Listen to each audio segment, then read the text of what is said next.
Meu nome é Selma, sou dona de casa e tenho 26 anos. Sempre fui meio lenta.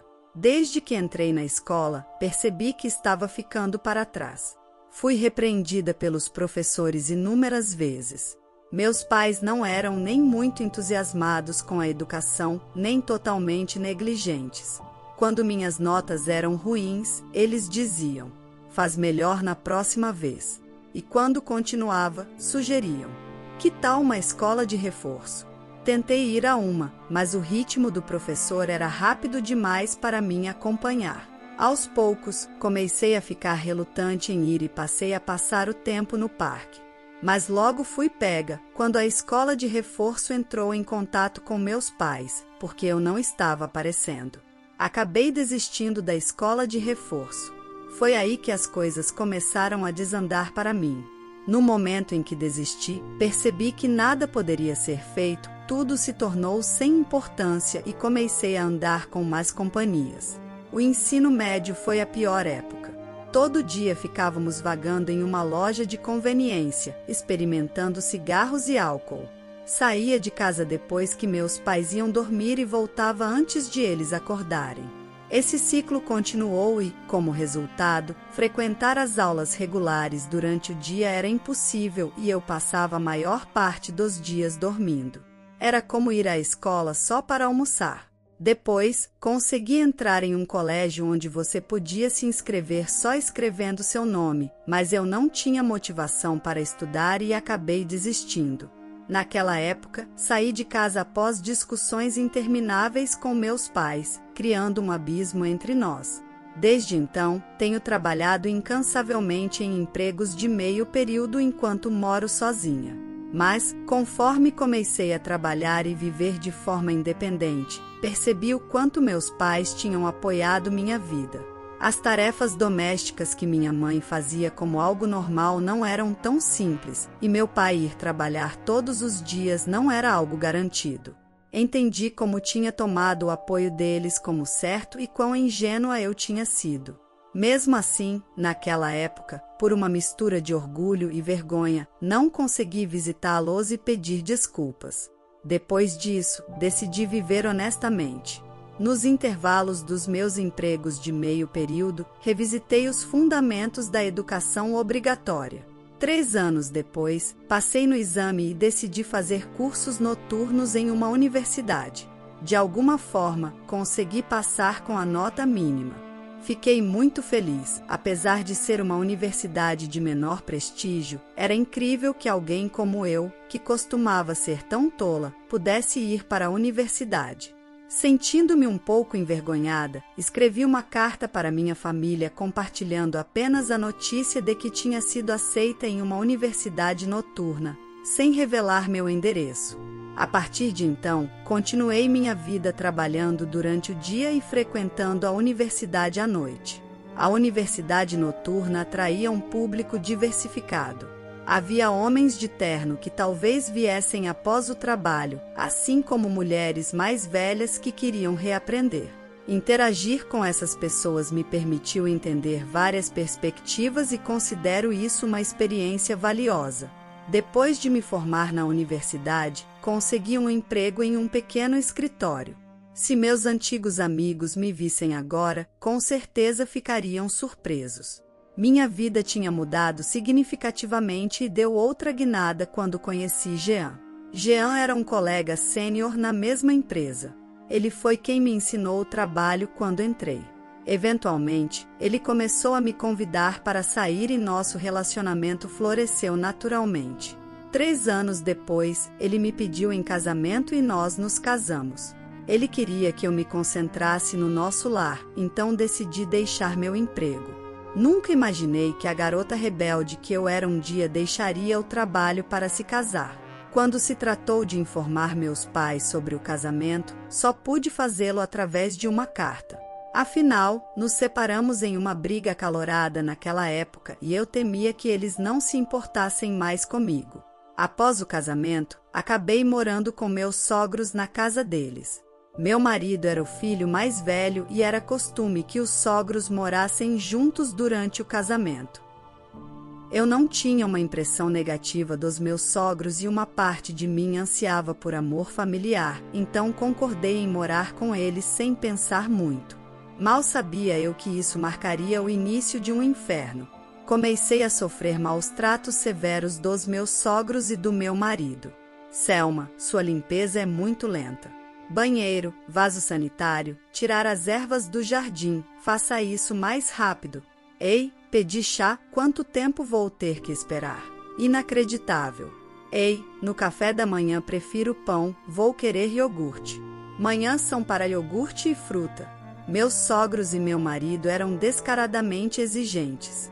Apesar disso, me agarrei à estranha ideia de que precisava da aprovação deles para ser aceita nessa família e nessa casa, então continuei sendo submissa. Infelizmente, isso só aumentou a audácia deles. Selma, me faça uma massagem. Ah, excelente, eu sou o próximo. Depois do papai, talvez eu também queira uma.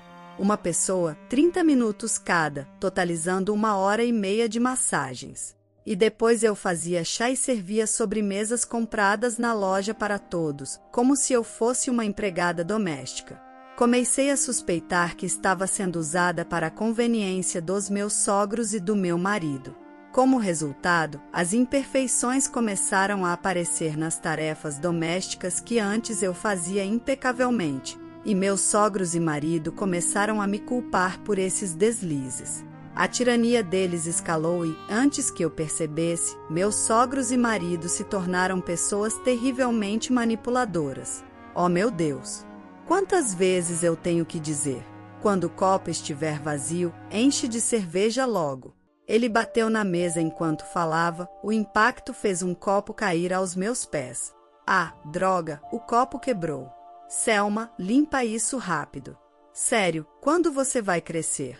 Isso era uma loucura, como essas pessoas podiam ser tão insensíveis. Eu tinha chegado ao meu limite. Queria ir embora, mas para onde? Para a casa da minha mãe? Mas eu tinha medo, será que eles ainda me aceitariam? No entanto, eu sabia que ficar naquela casa me deixaria mentalmente instável, então tomei minha decisão e fui embora. Para onde você vai? Deixe ela ir, ela foi deserdada pelos pais, então esse é o único lugar que ela tem para ir. Apesar das palavras do meu marido, eu o ignorei e saí da casa dos meus sogros. Após aproximadamente 10 anos, cheguei na frente da casa dos meus pais. Enquanto hesitava em apertar o botão do interfone, uma voz veio de trás. Selma, era a voz da minha mãe. Mãe. No momento em que vi minha mãe, as lágrimas começaram a escorrer incontrolavelmente. Ela também estava chorando e me abraçou apertado. Ela me recebeu em casa e lá encontrei meu pai depois de tanto tempo. Segurando as lágrimas, ele disse: "Bem-vinda de volta." Eu me senti extremamente feliz. Meus pais não guardavam rancor, mesmo depois de eu ter saído sem dizer uma palavra. Eles me receberam calorosamente após uma década separados. De forma meio desajeitada, contei tudo o que tinha acontecido desde que saí. Tanto meu pai quanto minha mãe me elogiaram, dizendo: "Você fez bem."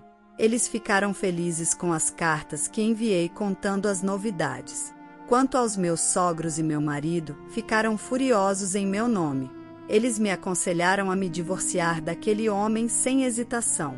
Algumas horas depois, recebi uma mensagem do meu marido. "Onde você está?" "Está na hora de voltar." Respondi: "Estou na casa dos meus pais. Não voltarei mais para aquela casa, então vamos nos divorciar." Quase imediatamente, meu marido ligou. Sua voz raivosa dificultava entender o que ele dizia, mas parecia que ele queria vir me convencer. Meus pais sugeriram que era uma boa oportunidade para nos encontrarmos cara a cara, então decidimos convidar meus sogros e meu marido. Quando meus sogros chegaram à casa dos meus pais, liberaram uma torrente de insultos alimentados pela raiva. Quando eu morava com eles, eu era um tanto frágil por causa do meu desejo de amor familiar. No entanto, agora que tinha me reconciliado com meus pais, essa vulnerabilidade desapareceu. Sem ceder aos abusos verbais, entreguei firmemente os papéis do divórcio, dizendo: É inútil, não importa o que vocês digam. Por favor, assine o divórcio. No final, meu marido assinou os papéis de má vontade, revirando os olhos. Finalmente, estava livre daqueles dias de pesadelo. E num piscar de olhos, 5 anos se passaram desde o divórcio. Era um feriado e eu estava relaxando na casa dos meus pais como de costume. De repente, o interfone tocou. Quem poderia ser em um sábado de manhã? Como eu estava mais próxima da porta, decidi atender, mas o interfone tocou de novo. Alô? Oh, com licença, espera, o quê? Quando abri a porta, lá estavam meu ex-marido e meus sogros, as mesmas pessoas de quem eu tinha me separado há 5 anos. Por quê? Como? Meu ex-marido sorriu e disse: Ei, como você está? Achei que você já tivesse se acalmado. Vou te perdoar, então volte. O quê? Do que você está falando? Meu grito chamou a atenção do meu pai, que se juntou a mim na entrada. Ele também ficou surpreso com a presença deles. Meu ex-marido continuou sorrindo.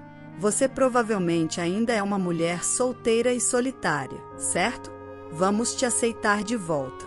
E então, meu ex-sogro, audaciosamente, disse: A avó precisa de cuidados também, vamos discutir o futuro.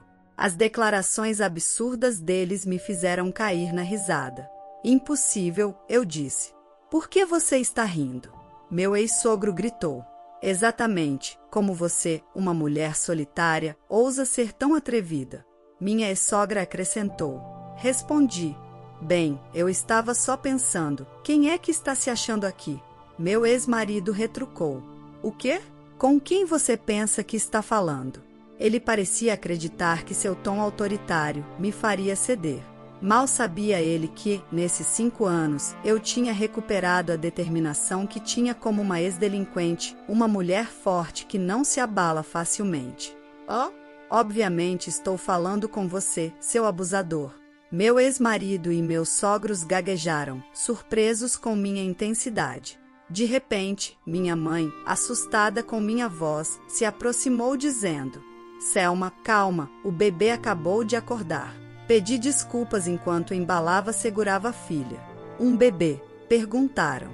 Expliquei. Me casei de novo e tenho uma filha agora, então não há chance de reconciliação com você, não que eu tenha essa intenção. Você está brincando? Meu ex-marido, claramente frustrado com a falta de submissão, retrucou e chutou o canteiro de flores na frente da porta. Corri para dentro, garantindo a segurança da minha filha, enquanto meu ex-marido tentava forçar a entrada. Meu pai entrou na frente para detê-lo. No momento seguinte, meu ex-marido soltou um grito de dor. Ai, Lucas? Perguntei. Lucas era meu marido atual. Parecia que ele tinha voltado do turno da noite bem na hora. Lucas torceu o braço do meu ex-marido. O que você está fazendo? Me solte. Meu ex-sogro interveio. Solte meu filho. Vou chamar a polícia. Lucas respondeu. Eu sou a polícia. Lucas se virou para mim e perguntou. Selma, quem são essas pessoas? São meu ex-marido e ex-sogros. Eles apareceram de repente tentando forçar uma reconciliação. Quando resisti, meu ex-marido ficou bravo e chutou o canteiro de flores. Expliquei. Espera, você não precisa explicar tão claramente, declarou Lucas. Eles estão completamente fora de linha. Vou chamar reforços, isso é ridículo. Logo depois, um carro de polícia chegou e meus ex-sogros e ex-marido foram levados. Os vizinhos assistiram como curiosos, e meus ex-sogros e ex-marido abaixaram a cabeça de vergonha ao entrar no carro de polícia. A razão pela qual meus ex-sogros e ex-marido me visitaram foi a seguinte: eles tinham desperdiçado a herança do avô de Jean e a pensão da avó, se entregando ao jogo e a uma vida de luxo. No entanto, quando a saúde da avó piorou e ela precisou de cuidados, a pensão dela estava sendo usada para cobrir os custos do asilo. Então, decidiram me chamar de volta e tentar se aproveitar da riqueza da minha família. Eles provavelmente acharam que se gritassem comigo, eu atenderia suas demandas. Eles me subestimaram completamente. Ao saber que eu tinha me casado com um policial, meus ex-sogros e ex-marido provavelmente decidiram nunca mais se envolver comigo. Durante meus dias na universidade noturna, me tornei amiga íntima de uma mulher na casa dos 50 que estava no mesmo seminário. Mesmo após a formatura, continuamos nos encontrando regularmente para beber. Depois do meu divórcio, ela sugeriu que eu conhecesse seu sobrinho, Lucas. Nós nos demos bem e foi assim que acabamos nos casando. A vida é imprevisível e eu nunca imaginei encontrar felicidade através de tais conexões e laços. Seguindo em frente, pretendo aproveitar cada dia, cultivando um bom relacionamento com meu marido, meus pais e vendo minha filha crescer. A história de hoje chegou ao fim. Não se esqueça de comentar qual lição você tirou dela. Também deixe um like no vídeo e se inscreva para não perder os próximos vídeos. E se você quer conhecer o final da história da mulher que teve seu filho recém-nascido arrancado de seus braços pela sua sogra e pelo seu marido, e ainda foi expulsa de casa sendo obrigada a viver longe dele, clica no vídeo que está aparecendo aí na tela. Te vejo nessa história. Grande abraço!